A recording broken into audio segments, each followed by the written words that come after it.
देखो हमारे +1 +2 के जो सिलेबस में चार्ज अगेंस्ट प्रॉफिट है वो सिर्फ दो हैं। एक तो है इंटरेस्ट ऑन लोन, ठीक है, और नेक्स्ट क्या है, रेंट टू द पार्टनर। बस ये दो ही हमारे चार्ज हैं हमारे सिलेबस में। +2 +1 में जैसे हमने बहुत लंबा चौड़ा किया था ऐसा कुछ भी नहीं है, बस ये दो ही हमारे सिलेबस में है। और नेक्स्ट है एप्रोप्रिएशंस ऑफ प्रॉफिट्स, ठीक है। जो हमारी एप्रोप्रिएशन ऑफ प्रॉफिट है वो भी हमारी सिर्फ दो ही हैं, इंटरेस्ट ऑन कैपिटल, नेक्स्ट है हमारी commission and salary to the partner, ठीक है। ये पेपर में आपको MCQs आ जाया करता है, याद रखना है। ये दो ही सिर्फ हमारे सिलेबस में चार्ज हैं और ये दो ही हमारे सिलेबस में सिर्फ एप्रोप्रिएशंस हैं, ठीक है। देखो जैसे कि इन्होंने रेफरेंसेस बता रखा है, difference between charge against profit and appropriation of profits. इसमें फर्स्ट पॉइंट और लास्ट पॉइंट मोस्ट इंपॉर्टेंट है in the point of view of your MCQs, ठीक है। अब देखो फर्स्ट है नेचर क्या है चार्ज अगेंस्ट प्रॉफिट की, तो ये भी एक खर्चा है, ये भी अप्रोप्रिएशन एक खर्चा है, पर जो चार्ज अगेंस्ट प्रॉफिट है वो ऐसा खर्चा है hence deducted from revenue to determine net profit, ठीक है।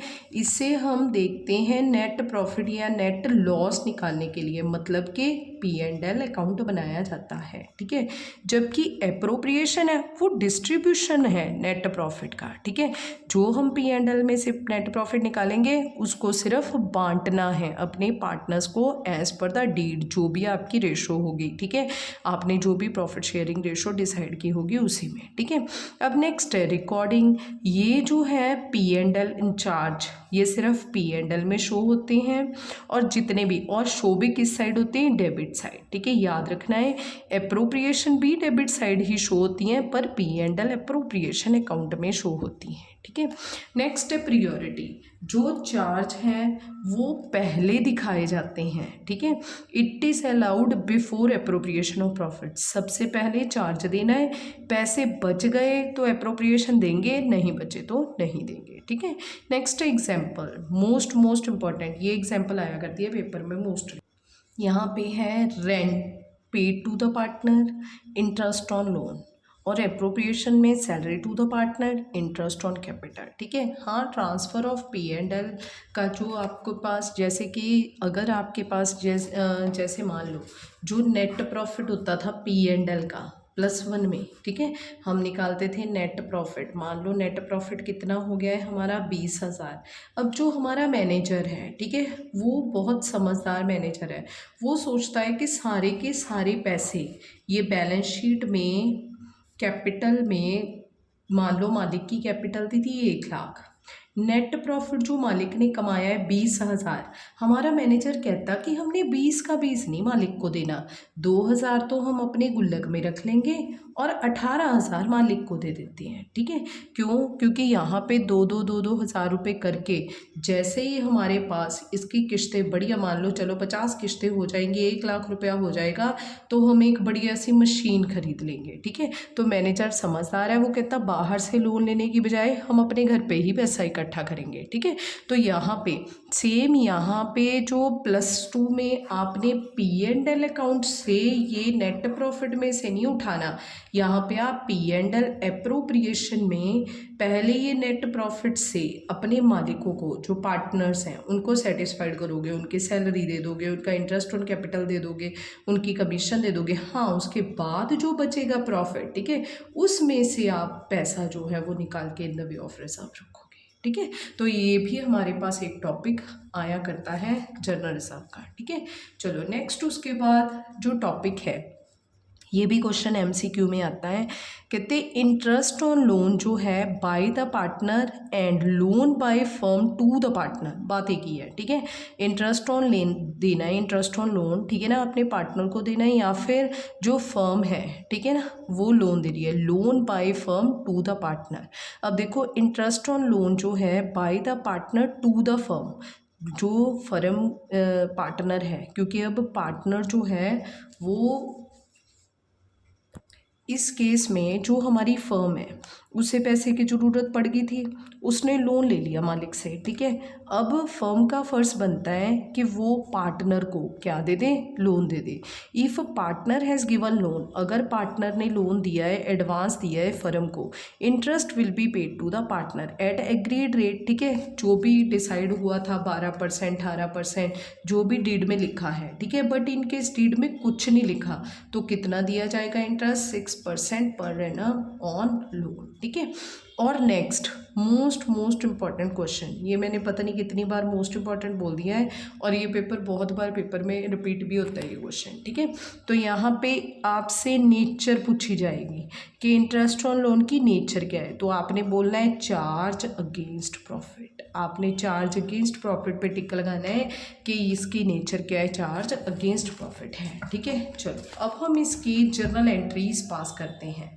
अब देखो बच्चे, आपने ध्यान से सुनना है क्योंकि इसकी जो पेपर में जर्नल एंट्री बनती है वो आप जैसे बुक में रट्टे लगाते हो कभी भी वैसी जर्नल एंट्री नहीं बनती। अब देखो, इंटरेस्ट ऑन लोन जो है उसकी पेपर में 3 तरह की जर्नल एंट्री आया करती है, ठीक है। एक तो आती है interest on loan allowed, allowed की एंट्री आती है, ठीक है। आपने इंटरेस्ट ऑन लोन अलाउ किया। एक आती है transfer to P&L appropriate, P&L sorry account, ठीक है। क्योंकि ये तो चार्ज है ना, चार्ज तो कभी अप्रोप्रिएशन में आएंगे नहीं, ठीक है ना। हमने पहले ही पढ़ा है कि जितने भी हमारे चार्ज हैं, ठीक है, वो किस में आएंगे, P&L अकाउंट में डेबिट साइड आएंगे, ठीक है। तो इसका यहाँ पे ट्रांसफ़र की एंट्री बनती है। नेक्स्ट एंट्री बनती है पास जर्नल एंट्री, ठीक है। बस पेपर में जितने बार भी ये MCQ आया है ये ऐसे तोड़ के आया है, या तो उसने ये एंट्री पूछी है या ये एंट्री पूछी है या ये, पर ऑप्शन में आपको सारी एंट्रीज गिवन होंगी, ठीक है। बच्चे मोस्टली इसी में कंफ्यूज हो जाते हैं, इसी में एंट्री गलत कर देते हैं। अब देखो बच्चे, जब भी आपको क्वेश्चन में इंटरेस्ट ऑन लोन की एंट्री पूछा जाएगी, इंटरेस्ट ऑन लोन की जर्नल एंट्री पूछी जाएगी ना, जर्नल एंट्रीज करो, एंट्रीज, ठीक है।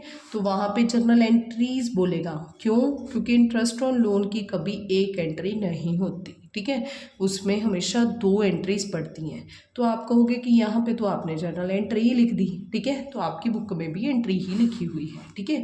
देखो सबसे पहले इंटरेस्ट ऑन लोन अलाउड, अब आप अलाउड कर रहे हो, एक वर्ड होता है अलाउड, एक वर्ड होता है पेड, दोनों में फ़र्क है। अलाउड का मतलब जस्ट पैसे निकाल के आपके पार्टनर के अकाउंट में डाले हैं, दिए नहीं। पेड का मतलब है दे दिए उसे, ठीक है। अब देखो यहाँ पे जब मालिक ने फर्म को पैसे दिए होंगे, चलो हम मान लो फर्म पैसे ले रही है मालिक से, ठीक है। तो मान लो 1 अक्टूबर 2024 को फर्म ने has taken loan from Mohan, Mohan कौन है, अ पार्टनर, ₹1 लाख। मोहन से फर्म ने 1 लाख रुपया लोन लिया 1 अक्टूबर 2024 को। तो 1 अक्टूबर 2024 को इसकी जर्नल एंट्री क्या होगी, लोन लायबिलिटी है, जब भी क्रिएट होगी क्रेडिट होगी, और पैसे आ रहे हैं बैंक अकाउंट डेबिटेड टू।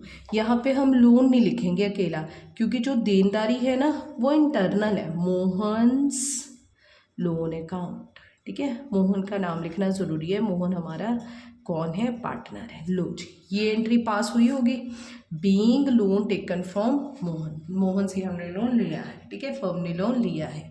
अब देखो इसके ऊपर हमने इंटरेस्ट देना है, ब्याज देना है, तो जो खर्चा है वो बिजनेस की जेब से जा रहा है। अगर बिजनेस की जेब से जाएगा, फर्म की जेब से जाएगा, तो वो फर्म का क्या होगा, खर्चा होगा। तो खर्चे क्या होते हैं, debit, interest on loan to अगर तो एंट्री पेड की होती तो हम लिख देते टू कैश, पैसे चले गए, पर पैसे तो गए ही नहीं, अभी तो जस्ट अलाउ किए हैं, हमने मोहन के अकाउंट में डाले हैं। ठीक है, अब देखो बच्चे यहाँ पे भी एक फ़र्क है। ठीक है, आप दो तरह का अकाउंट बनाओगे, एक तो मोहन का कैपिटल अकाउंट बनाओगे सारे चैप्टर्स में, और एक बनेगा मोहन का लोन अकाउंट। ठीक है, अब देखो ये जो लोन है ये चार्ज है अगेंस्ट प्रॉफिट।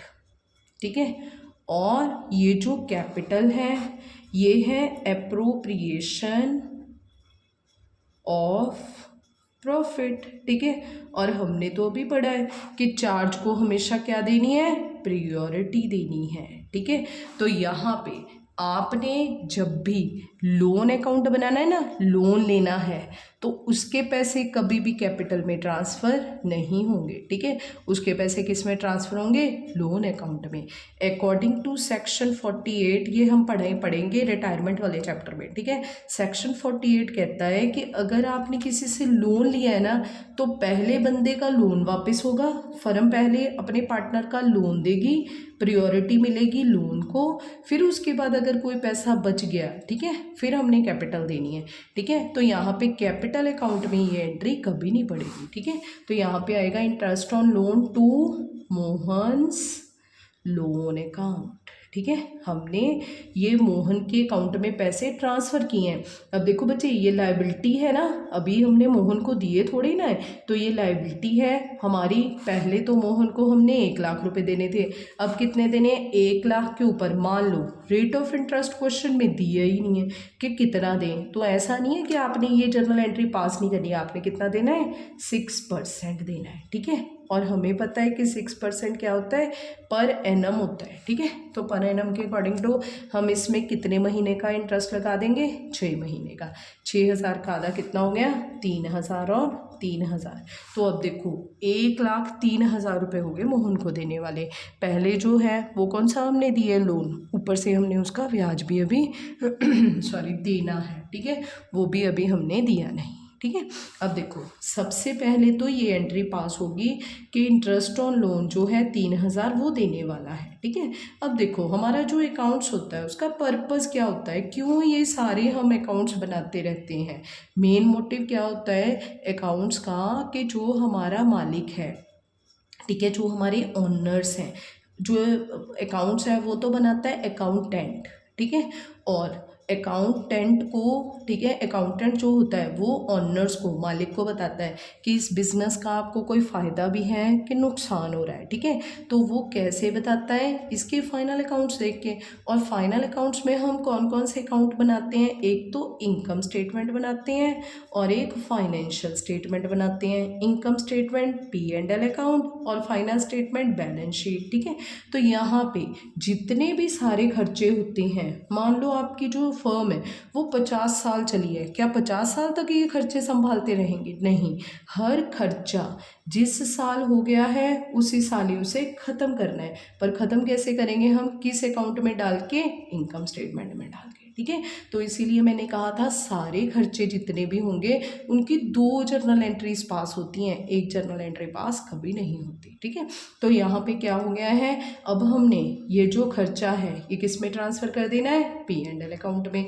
तो क्या एंट्री आ जाएगी, P&L अकाउंट डेबिट हो जाएगा टू, ये जो खर्चा है इसको ख़त्म करना है, डेबिट का क्या हो जाएगा, टू इंटरेस्ट ऑन लोन। ठीक है, लो जी, पेपर में जब भी क्वेश्चन आएगा तो ध्यान से देखना है वो एंट्रीज पूछ रहा है कि एंट्री पूछ रहा है। 1 नंबर के क्वेश्चन में एंट्री वाला क्वेश्चन आएगा, 3 नंबर के क्वेश्चन में एंट्रीज का क्वेश्चन आएगा। ठीक है, याद रखना ये क्वेश्चन 3 नंबर में भी आया हुआ है, 1 नंबर में भी आया हुआ है। ठीक है, अब आप कहोगे कि 2 एंट्रीज की अब एक एंट्री कैसे बनानी है, वो तो ईजी है, interest on loan, interest on loan cancel हो गया, एंट्री क्या बन गई, P&L account to Mohan's loan account. ठीक है, 3,000 एंड 3,000 रुपये। ठीक है, पहली entry being interest on loan allowed कर दिया हमने, next being interest on loan transfer to, कहाँ कर दिया है, P&L अकाउंट में, और लास्ट यहाँ पे क्या हो गया, being interest on loan allowed and transfer to P&L account. याद रखना है बच्चे, ये क्वेश्चन जो है ये MCQ में भी आया हुआ है और 3 नंबर के क्वेश्चन में भी आया हुआ है। वो आपने देखना है कि आपने कैसे इसे मोल्ड करना है। पेपर में ध्यान से देखना है, एंट्री पूछिए, एंट्रीज पूछी हैं, ठीक है। चलो अब हम इसे बुक में से पढ़ते हैं कि बुक वाले इसके बारे में क्या कह रही हैं। देखो सबसे पहले interest on loan by partner is creditors to partners loan account. देखो इसने पहले ही बोल दिया, जो इंटरेस्ट ऑन लोन है वो किस में जाएगा, पार्टनर के लोन अकाउंट में जाएगा, कैपिटल अकाउंट में नहीं जाएगा, ठीक है। तो जर्नल एंट्रीज क्या होंगी, अलाउइंग की अलग से एंट्री है बताई है, और देखो यहाँ पे क्या है, interest on loan to partners loan, ठीक है, जैसे मैंने बताया भी आउटस्टैंडिंग है। नेक्स्ट पेमेंट का मतलब जब पैसे दे देंगे, अगर क्वेश्चन में ध्यान से देखना है अलाउड वर्ड कहाँ है, अलाउइंग वर्ड कहाँ है या पेड वर्ड बोला है, ठीक है। पेमेंट के केस में वो पेड वर्ड बोलेगा, तो interest loan by the partner to cash आ जाएगा। Next at the time of last, ठीक है, फाइनल अकाउंट्स प्रिपेयर करते हुए ये इंटरेस्ट ऑन लोन कहाँ पे ट्रांसफर कर देना है, P&L में, ठीक है। Loan account capital account of partner are separately maintained in the books, ठीक है। ये देखो इसने मेंशन कर दिया, कैपिटल अकाउंट और लोन अकाउंट अलग बनते हैं हमेशा ही। As per the Indian Partnership Act 1932, loan by partner repayable before the repayment of capital, वो चार्ज है उसको हमेशा हमने प्रियोरिटी देनी है at the time of dissolution of firm, जब भी फर्म आपकी डिसॉल्व होगी, ख़त्म होगी। और इन केस आपके क्वेश्चन में पार्टनर्स का इंटरेस्ट गिवन नहीं है, 6% है, 9% है, ठीक है ना, तो वो आपने कितना देना है, हमेशा 6% पर एनम। अगर डेट के अकॉर्डिंग टू दिया हुआ है 12%, 18%, 28%, 34%, 55%, तो आपने कभी हेजिटेट नहीं करना क्यों इतना परसेंट देते हैं, आप दे दो बस, ठीक है। तो ये है हमारा इंटरेस्ट ऑन लोन का टॉपिक, ठीक है। चलो नेक्स्ट हम इलस्ट्रेशन 3 करेंगे। इलस्ट्रेशन 3 थोड़ी लेंथी है, वो हम नेक्स्ट वीडियो में करते हैं।